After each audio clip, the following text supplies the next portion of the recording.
Episode 5, Why People Stop Working, Socialism's Incentive Problem. So welcome back again to another episode of Spin Cycle America, where we talk about what is happening in the world around us. I'm your host, Todd. Just want to give you a reminder about my July 4th special coming up this weekend. You don't want to miss it. It is going to be amazing.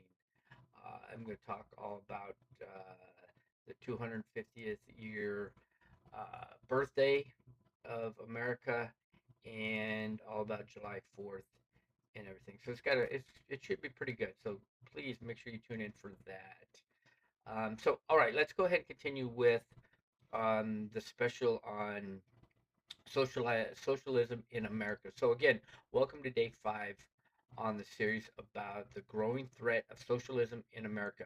So we've covered the definition, Venezuela, the calculation problem, and the Soviet Union. So today we're going to tackle one of socialism's most damaging flaws, the incentive program. Incentives. Most everything, when they put something out there, has an incentive. Well, socialism's not wrong, or no different, I should say. They put out an incentive. Socialism assumes people will work hard for the collective good. Human nature says otherwise. Do you hear what I said? Socialism assumes people will work hard for the collective good. Human nature, however, says otherwise. When you remove personal rewards and punish success, productivity collapses. So socialism is going to do that. Okay, yeah, they're going to say we're going to give you this and that for free, but you're taking away incentives.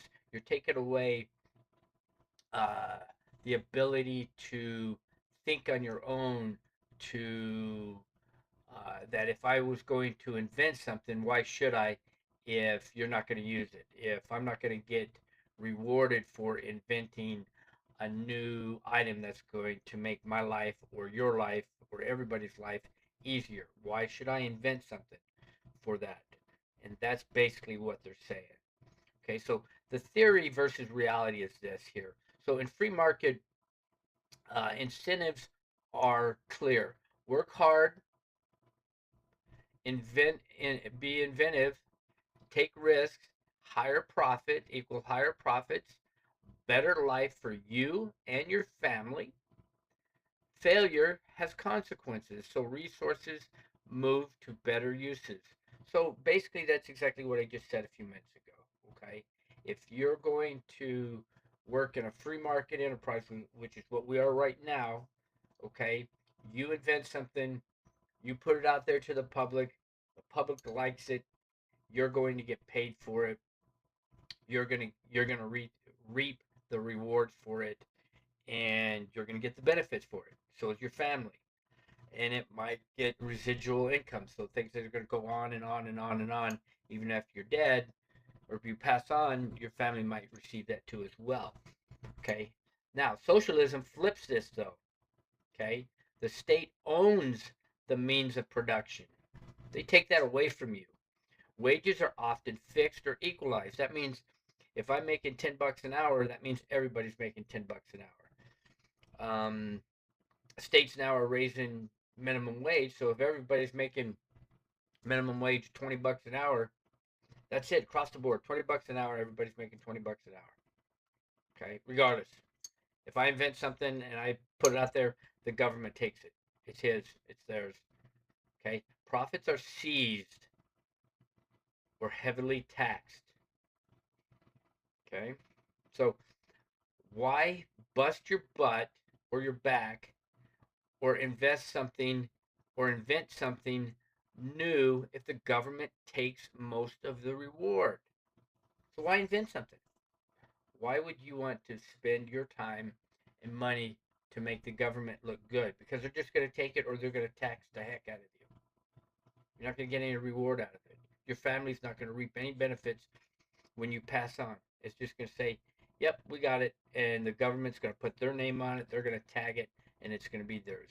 The socialist incentive program problem, I'm sorry, the problem is the economic theory that when wealth or basic needs are guaranteed regardless of individual output, the material motivation or to innovate, work harder, or excel diminishes.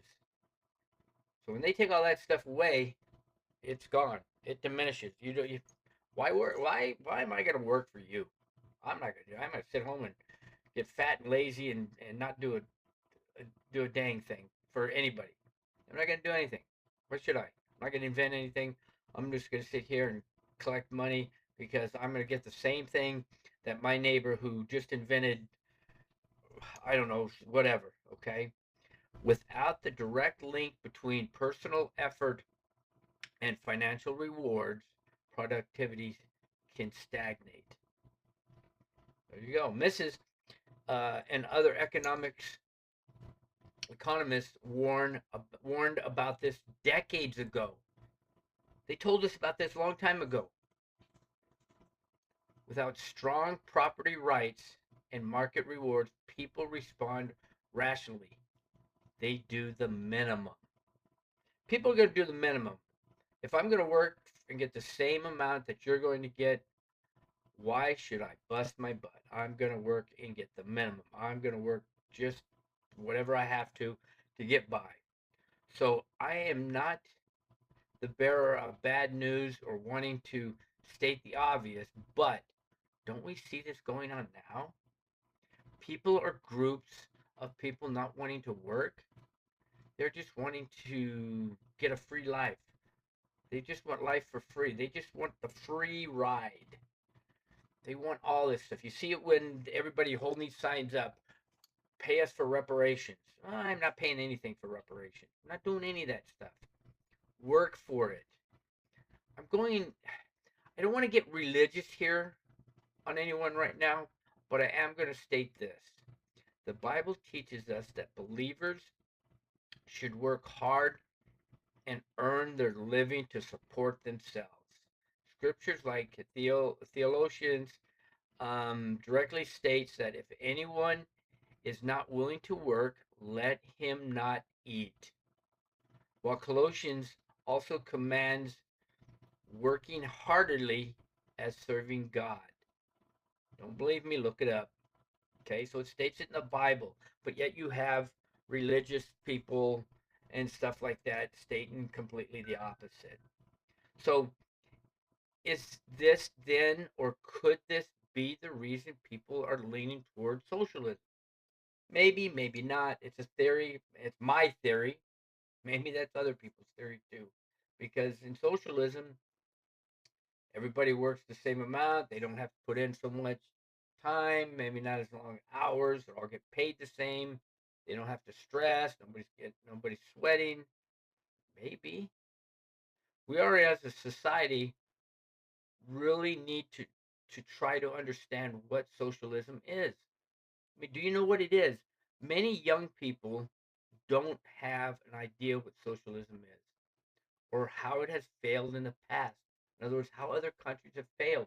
Listen to my post or my videos from yesterday and the last couple of days. They're looking at that everybody should be the same. They want everybody to be the same. We should all be the same.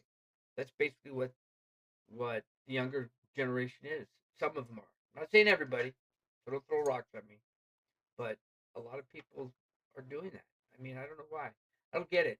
I really don't get it. So real world examples are like Soviet Union. They pretend to pay us, so we'll pretend to work. So if they're going to pretend to pay me, I'm going to pretend to work. Chronic unemployment, absenteeism, and shoddy goods were normal. Factories met quotas by faking numbers rather than improving quality. Wow. Okay. So that's why they collapsed in 1991. That's why they went through that issue. This is not free enterprise. Free enterprise is gone and now we're having issues. Okay. So it's not there. severe effort and rewards linked. So, in models where outcomes are equalized, individuals who go above and beyond do not receive proportionately greater rewards. Economics, like those at the American Enterprise Institute, argue that this disconnect ignores rational human behavior, leading to diminished diligence. What? There's no there's no reward. What am I gonna get? I keep saying that. The tragedy of equal compensation. So if you're getting the same pay as me and I'm working harder than you, what's my incentive to keep working? Critics from institutions like the Foundation for Economic Education point out that if varying talents and work ethics yield the same compensation, there's little incentive to take on more complex or grueling tasks. I'm just gonna kick back, relax. Hey, check it out. I'm not doing nothing. I'm just relaxing. What should I? Why should I move on? Why should I? Collective algorithms versus self-interest. Proponents of socialism counter this by arguing that in a cooperative society, work is incentivized by the knowledge that one's labor benefits the community as a whole. They suggest that true motivation comes from job security, collective well-being, and non-monetary rewards like public recognition. Yeah, maybe, but I don't see it. Okay, so you really got to look at the big picture when things like that are coming to play. Because Venezuela nationalized companies became ineffective or inefficient.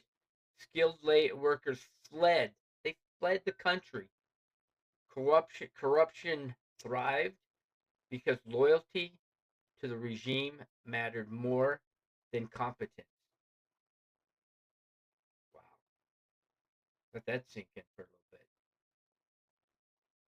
bit. That's the only thing. That's what's going on in New York with the mayor. He just got loyalty right now, but after certain people don't get money or getting the same amount of pay, people are going to leave. You already have people packing their bags and leaving right now. Cuba, decades of rationing and state goods led to low productivity. Many talented people left on rafts.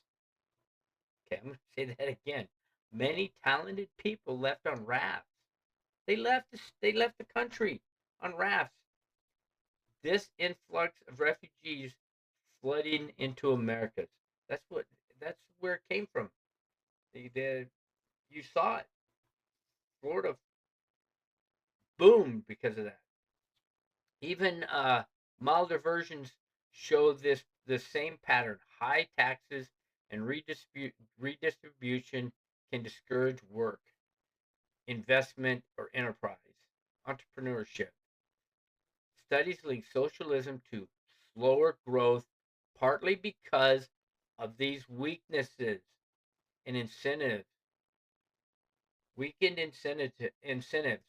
Why? Why do we?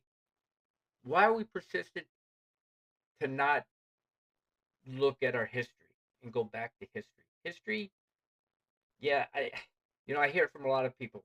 Why do we gotta have history? Why do we do history? What's so big about history? I hate history.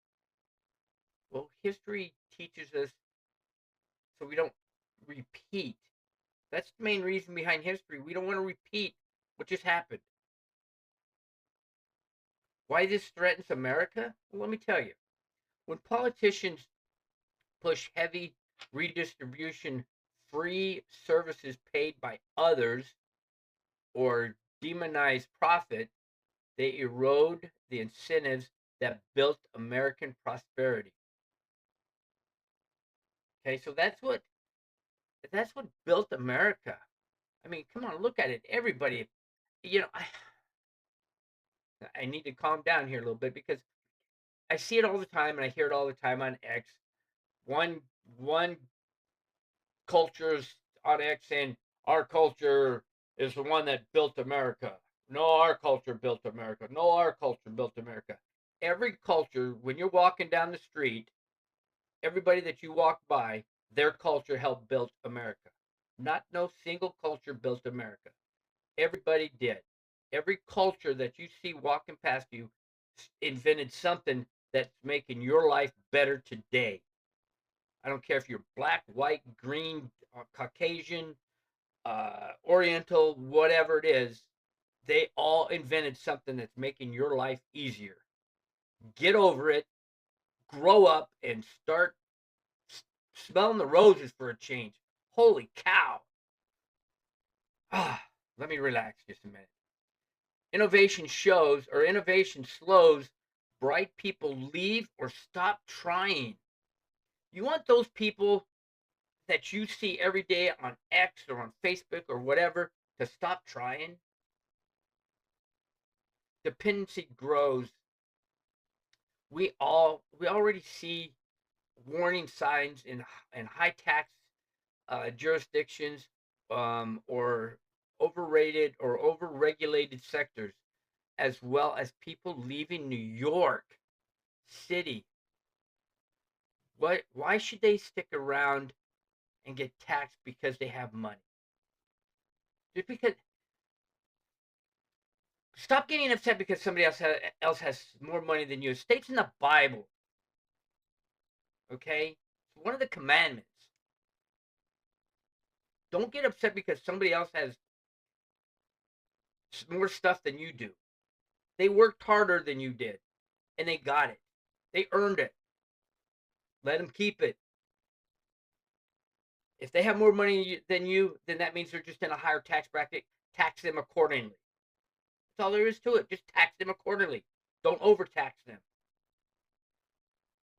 Soon you may start to see another group of people leaving the city because they are going to be taxed higher because they have more money than another group of people in New York.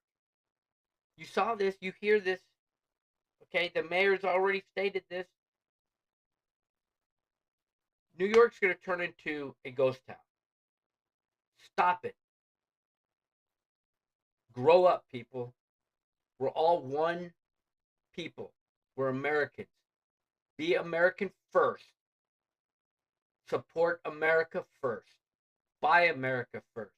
Buy American first. Grow up. Think about it. Is that the right way, or is that the socialism or systematic racism? What's going on in New York? I think it's the second part. I think it's both socialism and systematic racism going on in New York right now.